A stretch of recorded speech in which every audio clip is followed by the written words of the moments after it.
Hi, and welcome to another episode of Trek Talk. I'm Matthew Kahn. I'm Troy Harper. And we want to thank you for joining us yet again. Now, the past two episodes that we've had, we've been going over the Star Trek films and different things about them, basically just kind of the plots, the setups, some of the little technical information about that kind of stuff. Today we're actually going to get into the meat and potatoes of our debate here. Troy and I have two differences. We have a big difference of opinion on the best Star Trek film made. Now, my personal favorite is Star Trek II. Star Trek II to me was just the best film that they could have possibly done. It incorporated characters from the classic series of Star Trek. It really gave, and it also gave people who are totally unfamiliar with Trek a chance to kind of jump on the bandwagon and really get into Star Trek. They didn't really have to know much about the characters, and they really didn't have to know much about the pasts of the characters. They could kind of come in and they could glean a lot of that information just from watching the show, or from watching the film. But on the other hand, you had the people who had been dedicated to Trek, who had watched it once it went into syndication and really been gung-ho Trek fans, and they came in and they could really enjoy it because the character interactions that they had long loved to watch were still there, and there was just the battle sequences, the fight sequences that they had out of the classic series were also still there. That was probably one of the big things about the classic series, is that they had the little, the fist fight sequences and whatnot. I mean, yeah, they were kind of corny, but I think they kind of incorporated that in with the ship battles. They really kind of tried to come back to some of that classic fighting. Classic action sequences. Yeah. Yeah, I don't want to, sound bad, say that Star Trek II is an awful film. It's not. It's a great film. It's one of the best.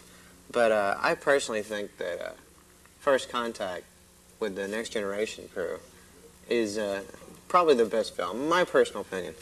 I think that the film, for one thing, it doesn't stop. From beginning to end, it's pure action. There's not much character development in there. I agree with that. But I don't think in a situation like this, Star Trek, the Next Generation had just come off of TV. It had been on television, 2 years? Character development had been, already set, already done. No more character development. Let's roll right into this.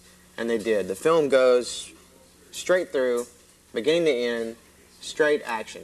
Starts off with a big battle sequence against the Borg. They destroy the Borg cube, but somehow the Borg managed to escape. The Borg managed to escape and go back in time. The Enterprise crew has to follow them. They follow them back in time. The Borg are trying to stop Zefram Cochrane from building his warp machine and making contact with an alien race, which would be the Vulcans at the time. And the Borg are trying to stop this, and the Borg take over the Enterprise, or almost take over the Enterprise.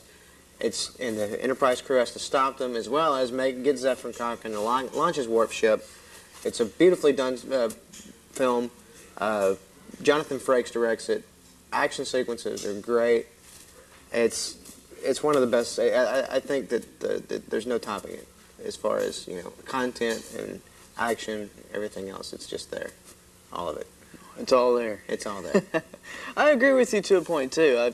The First Contact was definitely the biggest action film out of the 9 Star Trek films that they have made. I mean, you can't. There's no way you can deny that fact. Every other sequence, they're either shooting at each other in starships, they're trying to beat each other up with phaser rifles or gun each other down with them. Somebody's constantly. And they bring in the what you were just talking about. They bring in what made the classic series, the fist fight, and they do that in First Contact. Yeah, they do. Which is something the Next Generation crew rarely did, but they did a lot of it in First Contact.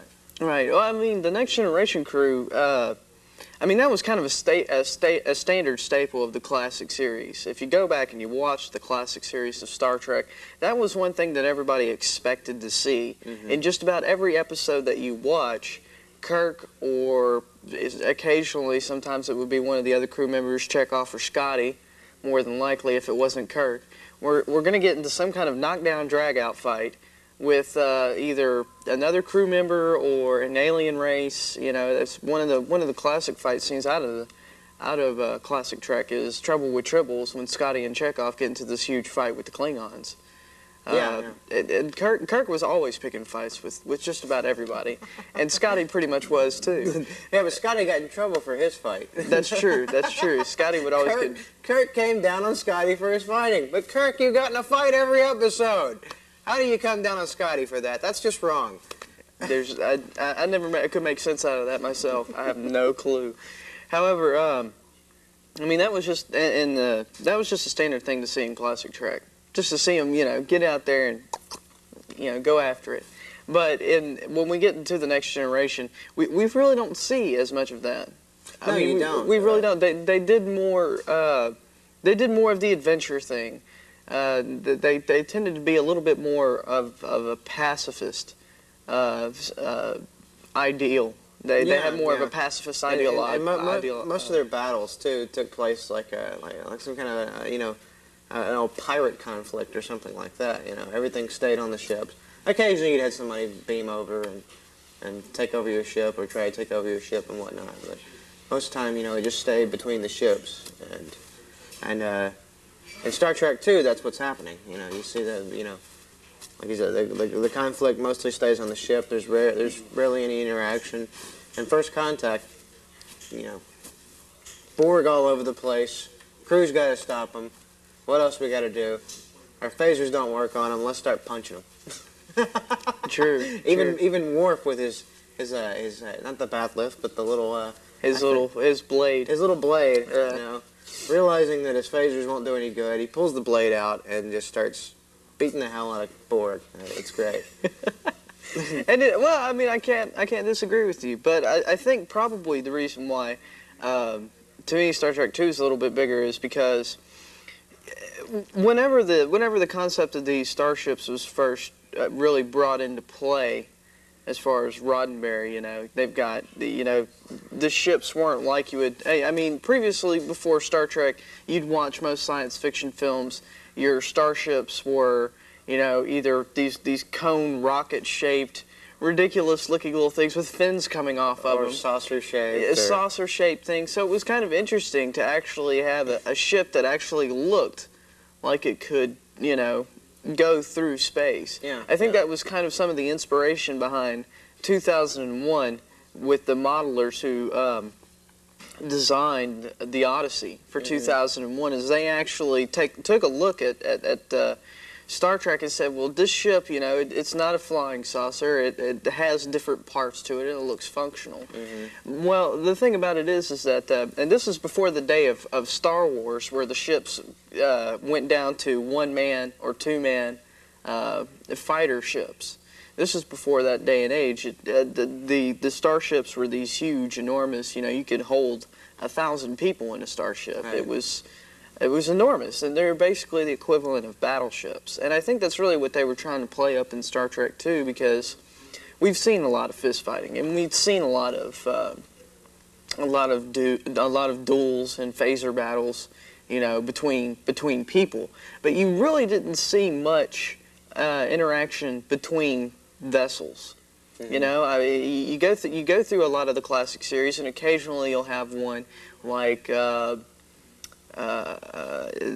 episode with the M5 computer and Dr. Dyson, where the M5 computer's going nuts and just starts blasting freighter vessels and transport vessels out of space for absolutely no reason.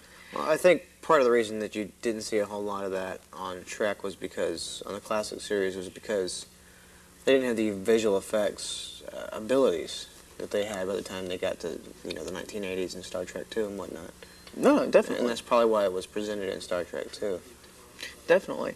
But I mean, I think that's probably one of the biggest things about Star Trek 2 is the fact that they did do that. They realized, we have the money, we have some newer technology so that we can actually make the phaser blasts and the photon torpedoes seem a little bit more realistic than they did in the classic series.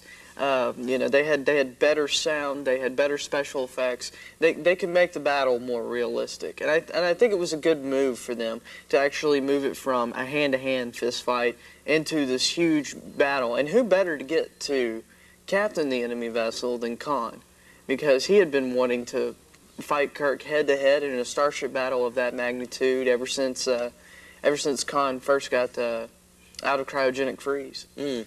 So I think they couldn't have picked a better villain for that film as well. Pitting the old Earth against the new Earth. Against the new Earth. Well, I agree with you there. That does make for a good sequence. But who's the ultimate villain in Star Trek but the Borg? The ultimate challenge to any Starfleet officer or Starfleet captain is to disable one of these Borg vessels, which are impossible because they know what you're doing before you do it. These guys are, there's like millions of minds thinking at once, so they come up with strategies and they know, exactly, what frequency you're shooting from, how your shields are set and everything else. These guys can just shut you down in a matter of minutes. Perfect villain. Can't stop them, but you got to try. So I think that's it's great. It's just one problem after another, and that's what's great about First Contact is it's just a series of problems. It's a great it's great within the ship. It's like an old submarine war story or something like that, where everything's shutting down on them. It's kind of like that, and it works great in that aspect. I find I agree with you definitely. The Borg are probably one of the biggest villainous races in Star Trek, if not the biggest. I mean, you got a close tie there because you got the Borg, you got the Romulans, the Jem'Hadar, and the Dominion. I mean, it's a pretty much like a three-way tie between the three of them because they all have their little quirks about them. But I do definitely agree with you that the Borg are one of the biggest and probably the baddest villainous races in Star Trek. You're right. You shoot at them, they tune their shields and everything, and they all have personal shield generators. So each one's like a mini tank. so it gets harder and harder and harder to attack these guys because they're constantly assimilating new technology. And people, too. And people, and they have a never-ending pool of Borg soldiers, basically, I guess if you want to term them that way. Yeah, one of them gets killed and the rest of them don't care. Just keep on going. Don't worry about him. He's dead. Don't worry. Just move. Yeah, but, I mean, the whole collective unconsciousness, it's like ants, Exactly. It is a lot like that, that they march along. They're just oblivious to everything that goes on until you attack them, and then they just attack and attack and attack until there's nothing left of them. Exactly. It's so... they have everything that you own. Right. But, I mean, to my way of thinking, there was a whole thing about First Contact because... I mean, the fight sequences were very well done. There's a lot of great sequences in there. But I'm sorry, if I would have realized that they're going to start changing frequency modulations on phasers, I would be switching to some kind of either projectile weapon, or I'd be breaking the samurai swords or the foiling fences out of the holodecks. I would be replicating something like that. I would be running into Worf's quarters and grabbing every blade he had out of that ship, I mean, it would make, that's what I wanted to see. I wanted to see Worf throw the phaser rifle away and pull out the batleth and just go to town. Just go to town. He could have taken on all those Borg by himself. I think he could have. Especially in a narrow corridor like that, 3 or 4 of them abreast, no problem. No problem. Eventually they probably would have figured that out too, but and set their shields for something of that nature. But our comeback in some way or another had armor-plated suits on all of a sudden. You never can tell. But Sure. But to me it's really good. The film itself is it doesn't really lack much. And I've heard a few people complain about the story, how it was altered a little bit. The story of Zephyr Cochrane was altered a little bit. But it's really, it didn't hurt anything that much to do what they did. But the story itself, it's great. It just goes along well with, if you've never seen the film, I suggest you watch it because, like I said, both these films actually are great. So watch them both because you really don't need to be a big Star Trek fan to enjoy either one of them. Definitely not. They're both great. They have action. They have great action sequences. Star Trek 2 has good character development. If you've never seen a Star Trek movie or Star Trek at all, then you'll understand these characters by watching it. Star Trek First Contact, you really don't need to understand the characters. You just need to understand what's going on. There's nothing in the story that involves the characters whatsoever. Just watch the movie, enjoy the action. Break out the popcorn, do whatever you have to. Well, and there I kind of disagree with you as well because we have this whole Picard and his relationship with the Borg, and a main part of the movie is kind of dependent on that. And This movie, unlike Star Trek 2, is really kind of dependent on the audience knowing something about the original series, or the TNG series, excuse me, and all of these episodes concerning Captain Picard and his being assimilated into the Borg collective. They really want you to. I mean, you don't have to know everything about it, but they're assuming that you know that this happened, and that you know a lot about it, because they start off the movie right forward, and it's a little bit confusing to see this imagery of Picard, with all the Locutus, going back to being Locutus and everything, and then having the Borg stuff pop out of his face, and then just kind of thrust him right into it. I think they do a good job of explaining it, though. In film terms, it goes through and it explains things quite well. As a matter of fact, I would probably enjoy that a little more. It has a little more mystery to it at the beginning, and toward the end of the film, you begin to understand exactly why he acts like he does toward the Borg, or why he's obsessed with the Borg, and why he's dreaming about them. In the same vein, you don't, in Star Trek 2, you don't understand that there was a conflict before between Picard and Kirk. I mean, you get to know this, but you don't know exactly what happened. It's kind of confusing at some points, to understand why does this guy hate Kirk so badly? What did Kirk ever do to him? Well, and they do about the same amount of explanation in that film that they do in First Contact. Yeah, well, the thing about it is, though, is that in Star Trek 2, they do their explaining before, They do it right whenever Khan is introduced into the film. I mean, that's the very first thing he does. As soon as Chekhov recognizes who it is, and Khan goes off on his big tirade about how he was marooned there, and his wife was killed by the little creature, the little hand puppet creature things. Those things were weird looking. I don't know. I mean, what was... That's another thing. First Contact, no hand puppets. What was Jim Henson thinking with the little thing? I don't know. Anyway, I mean, I don't know. Anyway, but they go into that explanation right off the bat. I mean, as soon as Khan is introduced into the picture, even if you didn't even know who Khan was, or if you didn't ever see the episode Space Seed from the classic series, they immediately went into an explanation of who he was, what happened to him, and then to top it off, not only did they do that, but they also explained everything that happened to him and why why they are on this planet. Because everybody remembers in Space Seed that they set them down on a habitable planet, someplace that they could live, and there wouldn't be any, they wouldn't have to, there wouldn't any extremely harsh conditions that they would have to suffer through. And then suddenly we come back to this desert planet, totally devoid of any form of life, and everybody's kind of suddenly thrown off. Why are they on this desert world? And they go in and they go ahead and explain that. In First Contact, they kind of, I don't know, they just kind of waited, I think, a little bit too long into the film. Personally, I think that's a lot more fun. I mean, you have to catch up with these people as it's going along. You start to wonder exactly what's going on. With these people, why is this guy so obsessed with these aliens? And it's, to me, if I had never seen that before, I'd probably have a lot more fun with it. But that's the way I enjoy movies, is I like to, have a little mystery involved, then figure out what's going on. Yeah, it's well, I mean, maybe so. I mean, I've watched all the Star Trek stuff, since I was about 3. Yeah. So I'm just trying to take up the defensive point for all you poor people out there that have never watched Star Trek. They probably tuned into us a couple of times. What the heck are they talking about? I don't know. I'm trying to poke up for you guys' defense out there. All right. I mean, I'm just coming from that angle, because I know when I was a little kid, before I even saw the Space Seed episode, that part of the film really kind of helped me out, and I kind of kept that in mind when I watched First Contact a couple of times over, was the fact that, if I didn't know anything about Picard and the Borg, I'd be really confused up until the last quarter of the film, because they really didn't explain any of that. I mean, not that it really needed it either. You didn't really need to be they didn't really need the explanation of why Picard was so adamant about destroying them. Although there is a bit of explanation at the beginning of the film when Picard and Riker are discussing. There is a little bit.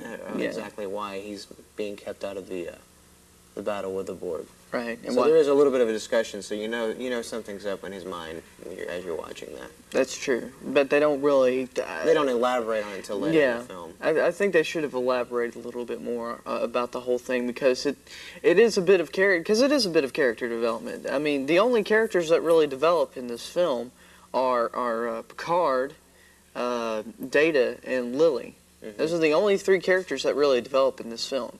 Everybody else is just kind of along for the ride. Yeah. But and I guess maybe that's why I'm a little bit more for Star Trek 2, because you see character development in just about every main character that you come across, and a few of the minor ones as well. In First Contact, they really kind of stuck to just three characters in development, and that was it. Well, personally, I said the show had been on for 7 years. It doesn't need any more character development. They're all developed. They're all in there. They're ready to go. Stick them out in the frying pan, see what happens next, all right? Well, possibly. We'll see what they do with the DS9 movie they're supposed to be making. They could be. And they might do something that turns out similar. pretty well. Oh, it'll come out well. You know what they'll end up doing there is some big fleet, a huge fleet battle of some kind. Of some kind. Yeah, definitely. Hopefully. Well, we're just about out of time today. We want to thank you for joining us once again. If you have any questions or comments, or maybe you don't agree that either of these two movies are the best Star Trek film ever made, you can write us or email us and let us know. You can write to us at Ship's Log, Lamar University, Box 10050, Beaumont, Texas 77710, or you can email us at trektalklu@hotmail.com. Yeah, get in on the debate. We want to hear what you people have to say. Really, I mean, you know, we've been lifelong Trek fans, I know. So, and I'm sure there's a lot of other of you out there that totally disagree with what we're saying here. That this is not that neither of these films are the best, and that I know there's one person I've talked to that said that 6 was the best. They got a good point. 6 is a good film. 6 is a good film. I know there's some of you out there that just want to blow all the films and the TV series off and go with the cartoon. That's fine too. But we're here we're here to listen to you. So write to us, email us, let us know what you think. Definitely. Well, I want to thank you for joining us once again, and we'll catch you on the next episode. Next episode, we're going to be talking about the classic series. We're going to be going into our debate over which is the better series. So in the next show, we're going to be going over the classic series. I know Troy is a big fan of the classic series. Mm-hmm. I'm a pretty big fan myself. Hope that you join us for the next episode of Trek Talk. Thank you for watching. Goodbye.